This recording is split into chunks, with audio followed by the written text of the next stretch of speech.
हर हर महादेव। जय करा वीर बजरंगी। हर हर महादेव। देश का बल बजरंग दल। देश का बल बजरंग दल। देश का बल बजरंग दल। કોલેજ એટલે શિક્ષણનું મંદિર, જ્યાં પુસ્તકોની ચર્ચા થવી જોઈએ, કારકિર્દીની વાત થવી જોઈએ, પરંતુ આજે એ જ કોલેજમાં છરી ધોકાના હુમલા થાય છે અને પછી વિદ્યાર્થીઓના મુદ્દે ધાર્મિક નારા ગુંજવા લાગે છે.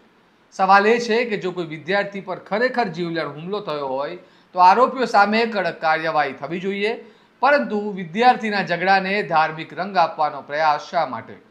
કોલેજમાં વિદ્યાર્થીઓની વાત થવી જોઈએ કે પછી ધાર્મિક સંગઠનોની શક્તિ પ્રદર્શન? શું છે સમગ્ર મામલો? આવો જાણીએ આ અહેવાલમાં. નમસ્કાર, હું ચિરાગ વર્ષાબેન, આપ જોઈ રહ્યા છો સ્વમાન. ભાવનગર યુનિવર્સિટી કેમ્પસમાં આવેલી સહજાનંદ કોલેજમાં એબીવીપીના કોલેજ પ્રમુખ પ્રિયરાજસિંહ પરમાર અને તેમના મિત્ર હર્ષ ચૌહાણ પર હુમલો કરવામાં આવ્યો હોવાની ફરિયાદ નોંધાઈ છે. બંને વિદ્યાર્થીઓને ઈજાઓ પહોંચતા સારવાર માટે હોસ્પિટલમાં ખસેડવામાં આવ્યા હતા. પોલીસ ફરિયાદ મુજબ 9 જુલાઈના રોજ પાર્કિંગના મુદ્દે પ્રિયરાજસિંહ પરમાર અને અમન આસિફ ખોખરા વચ્ચે બોલાચાલી થઈ હતી. આ બોલાચાલીની દાજ રાખીને અમન ખોખર, ઇમ્તિયાઝ કાઝી, અયાન મજીદ ઉચેડિયા, અશત નાઝીર હુસૈન શેખ સહિત અન્ય લોકો દ્વારા છરી અને ધોકા વડે હુમલો કરવામાં આવ્યો હોવાનો આરોપ છે. જો ફરિયાદમાં કરાયેલા આક્ષેપો સાચા હોય તો આ અત્યંત ગંભીર ઘટના છે. કોલેજ કેમ્પસમાં કોઈ પણ વિદ્યાર્થી પર જીવલેણ હુમલો થાય તે સ્વીકારી શકાય તેમ નથી. આવા હુમલાખોર સામે કડકમાં કડક કાનૂની કાર્યવાહી થવી જોઈએ. કોલેજ કેમ્પસમાં ગુંડાગીરી કરનારને કોઈ પણ સંજોગોમાં છૂટ ન મળવી જોઈએ. વિલંબાગ પોલીસે ગુનો નોંધી એક સગીર સહિત 4 આરોપીઓની અટકાયત કરી છે અને તપાસ શરૂ કરી છે. બીજી તરફ કોલેજ ટ્રસ્ટીએ પણ સંડોવાયેલા વિદ્યાર્થીઓ સામે તાત્કાલિક શિસ્તભંગના પગલાં લીધા હોવાનું જણાવાયું છે. સાંભળો આ મામલે કોલેજના ટ્રસ્ટી શું કહી રહ્યા છે. યુનિવર્સિટીના ગાર્ડી ગેટની બહાર કોઈ બે ગ્રુપ વચ્ચે માથાકૂટ થઈ હતી એવા અમને યુનિવર્સિટીના જે સિક્યોરિટી ગાર્ડ્સ છે ત્યાંથી સમાચાર મળ્યા. એ દિવસે કોલેજમાં અમને જેવી ખબર પડી એટલે અમે અહીંયાથી ગાડી લઈ અને ગાર્ડી ગેટ સુધી જસ્ટ કે અમારી કોલેજના કોઈ વિદ્યાર્થીએ કાંઈ કર્યું છે કે નહીં એ તપાસવા માટે ગયા હતા, પણ ત્યાં તો એ બધા ડિસઅપિયર થઈ ગયા હતા સ્ટુડન્ટ્સ.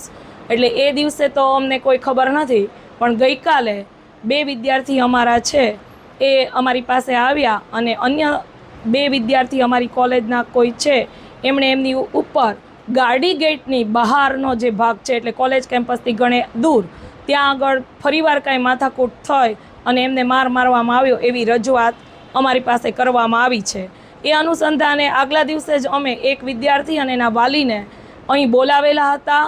ત્યારે આ જે ઘટનાગ્રસ્ત વિદ્યાર્થી છે એમના તરફથી અમારે સમાધાન થઈ ગયું છે, એટલે હવે આગળ કાંઈ નહોતું કરવાનું, પણ ફરીવાર હુમલો થયો છે એટલે અમે તમને લેખિતમાં આપી જઈએ છીએ એવી વાત કરતાં એમની તરફથી ગઈકાલે મેં એક પત્ર છે એપ્લિકેશન એ રિસીવ કરી છે અને એના અનુસંધાને આજે અમે એ જે કોઈ આરોપીઓ કહેવાતા છે એમને ત્રણેયને પત્ર લખી, કારણ કે 3 વિદ્યાર્થી અમારા છે, એક કોઈ અન્ય કોલેજનો કે બહારનો વિદ્યાર્થી છે, એટલે એમને તાત્કાલિક એમના પેરેન્ટ સાથે ફોન નથી રિસીવ થતા, એટલે પેરેન્ટ સાથે 17 તારીખે સવારે રૂબરૂ બોલાવવામાં આવ્યા છે અને તાત્કાલિક અસરથી અત્યારે અમારી જે LMS સિસ્ટમ છે, લર્નિંગ મેનેજમેન્ટ સોફ્ટવેર, એમાંથી એમને બ્લોક કરી દેવામાં આવ્યા છે. ગૂગલ ક્લાસમાંથી પણ એમને હટાવી દેવામાં આવ્યા છે અને 17 તારીખે એમને એક વખત સાંભળવાની તક આપ્યા પછી સંસ્થા પ્રશાસન તરફથી આગળની કાર્યવાહી છે એ કરવામાં આવશે.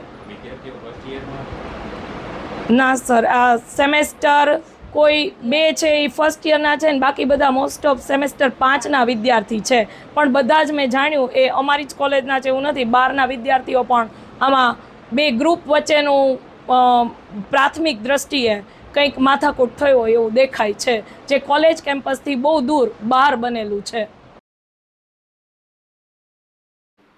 આ ઘટનાનો બીજો પાસો પણ એટલો જ મહત્વનો છે. હુમલા બાદ કોલેજ કેમ્પસમાં બજરંગ દળ, વિશ્વ હિન્દુ પરિષદ, એબીવીપી, NSUI સહિત વિવિધ સંગઠનો પહોંચી ગયા અને ધાર્મિક નારા લગાવવામાં આવ્યા. સૌથી મોટો સવાલ ઊભો થાય છે, કોલેજ કેમ્પસમાં ધાર્મિક નારાનું શું કામ છે? જો વિદ્યાર્થી પર હુમલો થયો હોય તો પોલીસ છે, કાયદો છે, કોર્ટ છે, કાર્યવાહી થવી જોઈએ, પરંતુ વિદ્યાર્થીની ઘટનાને ધાર્મિક રંગ આપવાથી શું મળશે? શું કોલેજ હવે ભણવાનું સ્થળ રહ્યું નથી? શું દરેક વિદ્યાર્થીનો વિવાદ હવે ધર્મના ચશ્માથી જ જોવામાં આવશે? અને આજે જો એક વિદ્યાર્થી પર હુમલો થાય અને કાલે બીજા વિદ્યાર્થી પર થાય તો શું દર વખતે કોલેજમાં ધાર્મિક નારા જ લાગશે? આવી ઘટના બાદ વિદ્યાર્થીઓમાં સુરક્ષાનો વિશ્વાસ વધવો જોઈએ કે ડર? હાલ પોલીસે તપાસ શરૂ કરી છે. હુમલામાં જે કોઈ દોષી થશે તેની સામે કડક કાર્યવાહી થવી જોઈએ, પરંતુ એટલું જ જરૂરી છે કે શિક્ષણના કેમ્પસને રાજકારણ અને ધાર્મિક ટકરાવનું મેદાન બનતા પણ રોકવામાં આવે. કારણ કે કોલેજમાં વિદ્યાર્થીની ઓળખ તેના ધર્મથી નહીં પરંતુ તેના શિક્ષણથી થવી જોઈએ. વધુ અપડેટ માટે સ્વમાનને ફોલો કરો અને આ વિડીયોને વધુમાં વધુ શેર કરવાનું ભૂલતા નહીં. નમસ્કાર.